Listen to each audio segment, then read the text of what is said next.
जब वो उसने गुनाह किया है तो आप बस ये बोलो ना कि वो एक रेपिस्ट है। अब वो आप ये क्यों बताते हैं वो एक मुस्लिम रेपिस्ट है? आप ये कह रहे हैं उमर खालिद ये कर रहा है, उमर खालिद वो कर रहा है, उमर खालिद तो ऐसा है, वो लोगों को भड़का रहा है। अरे मुझे ये बताओ भाई, इस पूरे इवेंट का वो तो थीम ही नहीं है। ये पूरे इवेंट में उमर खालिद का क्या काम है? आप उसको उमर खालिद को यहाँ क्यों लेके आ रहे हैं? पूरा भारत का इतिहास डरा हुआ है, क्योंकि हमने देखा है यहाँ भी मुस्लिम संस्कृति ने अपना साम्राज्य जमाया है। औरंगजेब और बाबर जैसे आकांक्षाओं ने अपनी वाली विचारधारा को आगे बढ़ाया है। बिस्मिल्लाह खान साहब, मोहम्मद रफी खान साहब, अतफुल्ला खान साहब, वीर अब्दुल कलाम साहब बोला जाता है। किसी ने भी चाहे केरला फाइल देखी हो, उदयपुर फाइल देखी हो, बंगाल फाइल देखी हो, किसी ने भी इनका अपमान आज तक नहीं किया, क्योंकि ये पूजनीय है, ये आदरणीय। इनसे हमारे को कुछ सीखने को मिला। इन्होंने इस्लाम का नाम रोशन किया, इन्होंने मुसलमानों का नाम रोशन किया। हम लोग भी बहुत ज्यादा पेट्रियोटिक हैं और हम सेक्युलर को सपोर्ट करते हैं। जय श्री राम दोस्तों आज का ये वीडियो मैं रिक्वेस्ट करता हूँ कि आप लोग पूरा एंड तक देखो, क्योंकि ये वीडियो दोस्तों ऐसा ज़बरदस्त डिबेट होने वाला है दोस्तों कि आप लोग भी देखोगे और तो आप लोग सोच में पड़ जाओगे कि ऐसा भी डिबेट होता है क्या।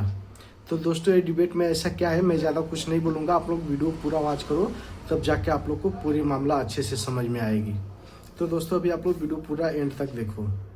में बोला था कि अगर कोई रेप करता है तो वो मुस्लिम है, ये है जो उन्होंने इस बात पे बोला कि अगर कोई गलत करता है तो उसको, अगर वो हिंदू है तो भी उनको सजा मिलनी चाहिए, मुस्लिम है तो भी सजा मिलनी चाहिए। जितने भी रेप केसेस अभी तक इंडिया में हुए हैं, रेप होता है वो, अगर कोई हिंदू रेप करता है तो वो सिर्फ ये कहते हैं कि रेप हुआ है। जब मुस्लिम रेप करता है आप ये कहते हैं कि एक मुस्लिम ने एक औरत का रेप किया है, आप वहाँ मुस्लिम क्यों लगा रहे हैं? जब वो उसने गुनाह किया है तो आप बस ये बोलो ना कि वो एक रेपिस्ट है। अब वो आप ये क्यों बताते हैं वो एक मुस्लिम रेपिस्ट है? इस सर ने बोला था कि यहाँ सेक्युलरिज्म हो, सेक्युलर इंडिया है। क्या यहाँ पे आपको सेक्युलरिज्म दिख रहा है? क्या हमारे देश के नेता सेक्युलरिज्म को फॉलो करते हैं? नहीं।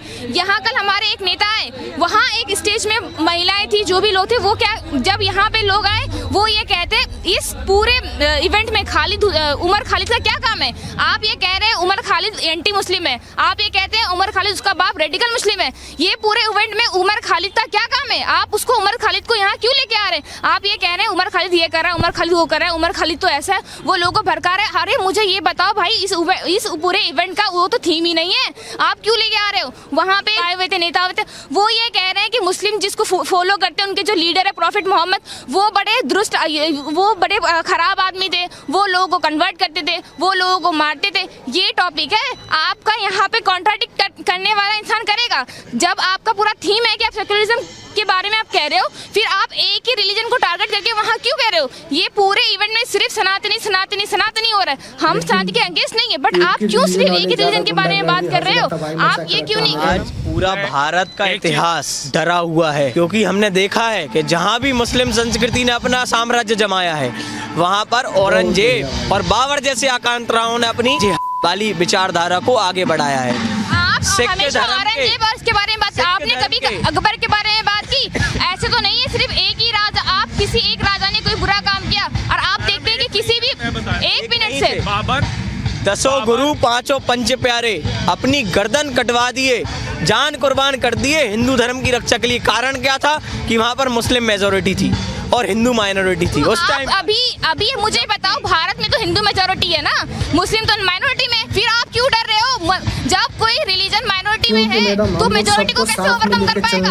आप हर चीज में उसी को बदनाम करते हो। अगर कुछ ठीक है, इंडिया की ग्रोथ नहीं हो रही, मुस्लिम कंट्रीज की ग्रोथ नहीं हो रही, मुस्लिम की वजह से ये हो रहा है, मुस्लिम ने ऐसे ये किया। हमीद साहब का, मेरे जैसा क्या पूरा भारत वीर अब्दुल हमीद नहीं कहता, वीर अब्दुल हमीद साहब कहता है। चाहे पुलवामा हुआ हो, चाहे पहलगाम हुआ हो, चाहे मुर्शिदाबाद से 1000 हिंदू परिवारों को गायब किया हो, चाहे कश्मीर से किया हो। बिस्मिल्लाह खान साहब, मोहम्मद रफी खान साहब, अतफुल्ला खान साहब, मोहम्मद ये हमारी सोफरिया कुरैशी मैम बोला जाता है, वीर अब्दुल कलाम साहब बोला जाता है। किसी ने भी चाहे केरला फाइल देखी हो, चाहे उदयपुर फाइल देखी हो, बंगाल फाइल देखी हो, किसी ने भी इनका अपमान आज तक नहीं किया, क्योंकि ये पूजनीय है, ये आदरणीय। इनसे हमारे को कुछ सीखने को मिला। इन्होंने इस्लाम का नाम रोशन किया, इन्होंने मुसलमानों का नाम रोशन किया। लेकिन अगर मेरी बहन ये बोले कि यहाँ पर 4 साहिबजादों की फोटो आप एंट्रेंस करेंगे दिखेगी, महाराणा प्रताप सबकी दिखेगी, लेकिन यहाँ बाबर की, औरंगजेब की, हुमायूं की, बहादुर शाह जफर की, इनका इतिहास पढ़ाया जाए, जैसे सीपी के अंदर इनके नाम की रोड बनाई गई है, तो ये मेरी आत्मा आवाज नहीं देती। जो छोटे छोटे साहिबजादों को दीवारों में चुनवाने का हुक्मनामा देता हो, जो गुरु तेग बहादुर साहिब जी की शहीदी का फतवा जारी करता हो, जो गुरु गोविंद सिंह साहिब को पूरा परिवार वारना पड़ गया, धर्म को बचाने के लिए उनकी शहादत को नमन ना करके उनका अपमान करता हूं, मैं उनका नाम नहीं लूंगा। और दूसरा, मेरी बहन ने बोला उमर खालिद को यहाँ क्यों लाया जा रहा है, मैंने उमर खालिद का नाम नहीं लिया। और तीसरी बात इन्होंने बोली मोहम्मद साहब की, मैं मोहम्मद साहब की रिस्पेक्ट करता हूँ, प्रॉफिट मोहम्मद साहब की रिस्पेक्ट करता हूँ और आदर से करता हूँ। क्यों? क्योंकि मैंने उनको कभी देखा नहीं, उनको सुना नहीं, उनको पढ़ा नहीं, तो मेरा टिप्पणी करना कर्तव्य नहीं बनता है। लेकिन जो मुसलमान उनके नाम को लेकर के गलत काम करते हैं तो हम उसी को गलत कहेंगे। विकास दुबे अगर गाड़ी पलटी तो मैंने बोला विकास दुबे ब्राह्मण था, उसको क्यों गाड़ी पलट गई? योगी की सरकार है, हिंदुत्व की सरकार है और एक त्यागी को गोली मारी गई। जो कल्प्रिट है, जो अपराधी है, जो दरिंदा है, जो गुंडाई है, उनको ऐसे ही मारना चाहिए और ठोकना चाहिए। और मैं सरकार का समर्थन करता हूँ। इसमें मैटर नहीं करता वो मुस्लिम धर्म से आता है, हिंदू धर्म से आता है, सिख धर्म से आता है या ईसाई धर्म से आता है। लेकिन आप सिर्फ मुसलमान अपने आप सोच रहे हो। मैडम का कहना है मैडम का कहना है कि आप कोई भी मुसलमान आतंकवादी हो या फिर रेपिस्ट हो तो उसको आप धर्म से मत जोड़िए, मुसलमान को मत करिए उसको। एक बात बताइए, मेरी बात सुनिए, अगर राम रहीम हिंदू धर्म से आता तो सबने ये बोला ना राम रहीम बाबा था गया अंदर, आसाराम बाबा था हिंदुओं का गया अंदर। कितनों ने सड़कों पे विरोध किया, बोला भाई आप उसको हिंदू धर्म से मत जोड़िए। अगर याकुन मेनन, यासीन मलिक, उमर खालिद जितने ये आतंकवादी थे, अगर आतंकवादी थे तो आप भी को थे, ये गलत थे, ये निकले, ये गलत है। लेकिन उसको आप कंपेयर मोहम्मद रफ़ी से नहीं करोगे, उसको कंपेयर वीर अब्दुल हमीद से नहीं करोगे। यहाँ हिंदू मुस्लिम की डिबेट नहीं हो रही है, यहाँ सही और गलत की डिबेट हो रही है। जो कल्प्रिट थे वो कल्प्रिट थे हैं। उसका सीधा ज़्यादा उदाहरण है ऑपरेशन सिंदूर चलाया गया। 1947 से दुश्मन देश है हमारा पाकिस्तान। किस बुनियाद पे भी आई जब वो हमारा दुश्मन देश है? आप बताइए, क्या एक संकोच पैदा नहीं होगा, एक प्रश्न नहीं उठेगा? जब भारत के अंदर पाकिस्तान निर्दयी लोगों को मार रहा था, हमारी सेना के जवानों को शहीद कर रहा था, उसके बाद पाकिस्तान का झंडा इसी भारत के लोग उठा रहे थे अलग समुदाय के, तो क्या प्रश्न चिन्ह खड़ा नहीं होगा? 1000 हिंदू परिवारों को पलायन करा दिया गया मुर्शिदाबाद से, उसके बाद उनको बसाने का काम नहीं किया गया, बाबरी मस्जिद की नींव रख दी गई, क्या प्रश्न चिन्ह खड़ा नहीं होगा? साहब बताइए। यदि यहाँ पर बहुत बड़ा नाम का बात हो रहा है कि राम का नाम हिंदू है और बाबर का नाम मुस्लिम है, आप एक बात बताइए, बाबर ने एक भी अच्छा काम किया हो ना, और कोई भी मुस्लिम यदि उसको खड़ा होकर कह दे कि बाबर ने मुस्लिम का अच्छा काम किया था, तो मैं कहता हूँ कि वो भारत में रहने वाला मुस्लिम नहीं हो सकता।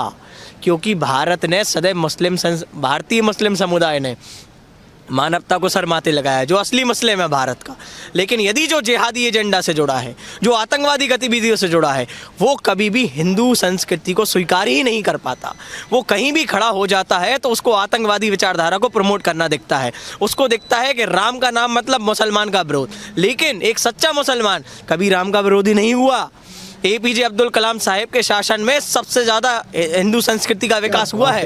APJ अब्दुल कलाम यदि किसी मुस्लिम के आदर्श हो। ठीक है, लास्ट कमेंट मैडम आपसे। आप सर ने कहा था कि यहाँ जब हम लोग घुसते हैं तो किसी फोटो लगी हुई है। अब ये कह रहे हैं कि हमें बाबर अकबर की फोटो, हम ये नहीं कह रहे कि तुम फोटो लगाओ, हम ये नहीं कह रहे कि तुम चारों तरफ उनके झंडे लगाओ, हम वो बात नहीं कह रहे। हम ये कह रहे हैं कि जब आप ये कह रहे हो, मेरी बात ये है कि आप जब सेक्युलरिज्म वर्ड कह रहे हैं तो आपके अंदर ये होना चाहिए, आपकी इतनी समझ होनी चाहिए कि भारत में रहने वाला हर इंसान, हिंदू मुस्लिम से कुछ भी हो, irrespective of their religion, you must and you should and you have to respect them। हम ये नहीं, मेरी दो बात पे बात है कि उमर खालिद की क्या जरूरत थी और आपने उसमें प्रॉफिट मोहम्मद की क्यों बात की? मैं बताती हूँ। अरे नहीं सर, मैंने आपने नहीं कहा सर, मैंने ये कहा कि कल जो लोग आए थे मैंने उनके बारे में, I am not telling to you. हाँ, 3 दिन से हम लोग कंटिन्यू है, शाम तक हम यहीं रहते हैं, ठीक है? हम 8-9 बजे निकलते हैं। हमने देखा है कि किस तरह से यहाँ पे प्रताड़ना की जा रही है दूसरे रिलीजन की तरफ। नहीं, जब सर आप कल थे नहीं समुदाय से है, लेकिन मैं आपको क्या कह रहा हूँ, मेरी बहन ने ये कहा, मेरे भाई आप भी हैं, क्योंकि आप भारतवासी हैं, मैं भारतवासी हूँ, सारे कौन है? हम सब भारतवासी हैं और पाकिस्तान को हम सपोर्ट नहीं करते हैं, आतंकवाद को हम सपोर्ट नहीं करते हैं, आतंकवादी को मारना चाहिए, ऑपरेशन सिंदूर को हम अपना नहीं करते हैं। इस कार्यक्रम का पक्ष रखना चाहता हूँ। कोई भी यहाँ पर कार्यकर्ता आता है, कोई भी यहाँ पर नेता आता है, उसका पहला कर्तव्य है भारतीय संस्कृति का और साहित्य का समागम करना। और यदि यहाँ पर हिंदू आइडियोलॉजी का नेता आएगा, ऑब्वियसली वो हिंदू आइडियोलॉजी का प्रचार करेगा, सिख आइडियोलॉजी का आएगा तो सिख का करेगा, और मुस्लिम आएगा तो मुस्लिम। लेकिन सुनिएगा, आप बहुत पॉइंट की बात कर रहा हूँ, ये नोटेट कर लीजिएगा, बहन आप भी नोटेट कर लीजिएगा। मुस्लिम संस्कृति के आधार पर भारत में जो पिछले आप देखेंगे यहाँ पर प्रमोशन करने के लिए ऐसे कोई बोनाफाइड साहित्य नहीं है जो सब समझ पाए, जिसको यहाँ पर प्रमोट किया जावे। आप खुद समझिएगा, यदि यहाँ पर उर्दू की लिखी हुई चीज़ों का प्रमोशन बहुत ज़्यादा मात्रा में मंच से कर दिया जाएगा, कोई नहीं समझ पाएगा। ये एक बहुत ही पर्टिकुलरली समझने वाली बात है एज अ यूथ के लिए कि यहाँ पर हिंदू का प्रमोशन केवल नहीं है, यहाँ भारत की संस्कृति का प्रमोशन है और मुस्लिम संस्कृति भी हमारे खून में भी है। ऐसा नहीं कि हम भारतीय हो गए तो हम केवल हिंदू हो गए, या हम हिंदू हो गए तो केवल हिंदू चलेंगे। नहीं भाई, हम लोग सेकुलर हैं, हम लोग इंडियन हैं, ये मेरी बहन है, ये मेरे भाई हैं, और हम सब लोग इसी आधार पर यहाँ खड़े हैं। हम लोग का आपस में कोई विरोध नहीं है, ना आइडियोलॉजी का विरोध है, हम लोग एक ही सूत्र से जुड़े हैं, वो है भारतीय संविधान। बिल्कुल बिल्कुल। और मैं ये कहना चाहूंगी, उसी पर आधारित है। कंक्लूजन में मैं ये कहना चाहूंगी, इन्होंने जो कहा वो बिल्कुल सही है, लेकिन जैसे भारत संस्कृति का ये इवेंट हो रहा है, 3 दिन से हो रहा है, हम तीनों दिन यहाँ पे आ रहे हैं, एक दिन में यहाँ पे राष्ट्रगान क्यों नहीं हुआ? भजन हुए, हवन हुआ, सब कुछ हुआ, सबकी रिलीजन की एंटी नेशनल स्टेटमेंट भी हुई, पर एक भी राष्ट्रगान नहीं हुआ। राष्ट्रगान होता, हम सब खड़े होते, एक रूपता की बात होती, एक पैट्रियोटिक फीलिंग आती, बट ऐसा कुछ भी नहीं हुआ। So this is something wrong. You are promoting Sanatan. आप नेशनल कैपिटल दिल्ली में एक इतना बड़ा इवेंट कर रहे हैं जहाँ पे इतने सारे कॉन्सर्ट्स हो रहे हैं, बड़े बड़े लोग आ रहे हैं, पढ़े लिखे संस्था के लोग आ रहे हैं, एनसीईआरटी से आ रहे हैं, जेएनयू से आ रहे हैं, आईआईटी से लोग आ रहे हैं, और वो भी यहाँ पे आकर ये सारी चीजें देख रहे हैं। तो बेसिकली आई वांट टू से कि ये डिबेट हिंदू मुस्लिम की नहीं है, इट्स ऑल अबाउट पैट्रियोटिज्म। हम लोग भी बहुत ज्यादा पैट्रियोटिक हैं और हम सेक्युलर को सपोर्ट करते हैं। आप on the basis of religion चीजों को नहीं डिवाइड कर सकते। आप कहते हैं कि हाँ ठीक है, हम तो मुस्लिम को भी मानते हैं, हम तो हिंदू को भी मानते हैं, हम सिख को मानते हैं, हम किसी की बुराई नहीं करते, वो चीजें दिखती क्यों नहीं है? दिखती क्यों नहीं है? तो देखा दोस्तों आप लोगों ने कैसे एक हिंदू भाई ने उन मुस्लिम लड़कियों को जवाब दिया एक एक बात का अच्छे से। उन लोग को भी आँख खुल गया कि ऐसा नहीं होना चाहिए, ऐसा होना चाहिए, क्या नहीं होना चाहिए, क्या होना चाहिए। तो ये डिबेट इसी पे था। तो दोस्तों आज के वीडियो में बस इतना ही। कल मिलते हैं एक दूसरे नई वीडियो के साथ में। जब तक ले जय हिंद, जय भारत, जय श्री राम।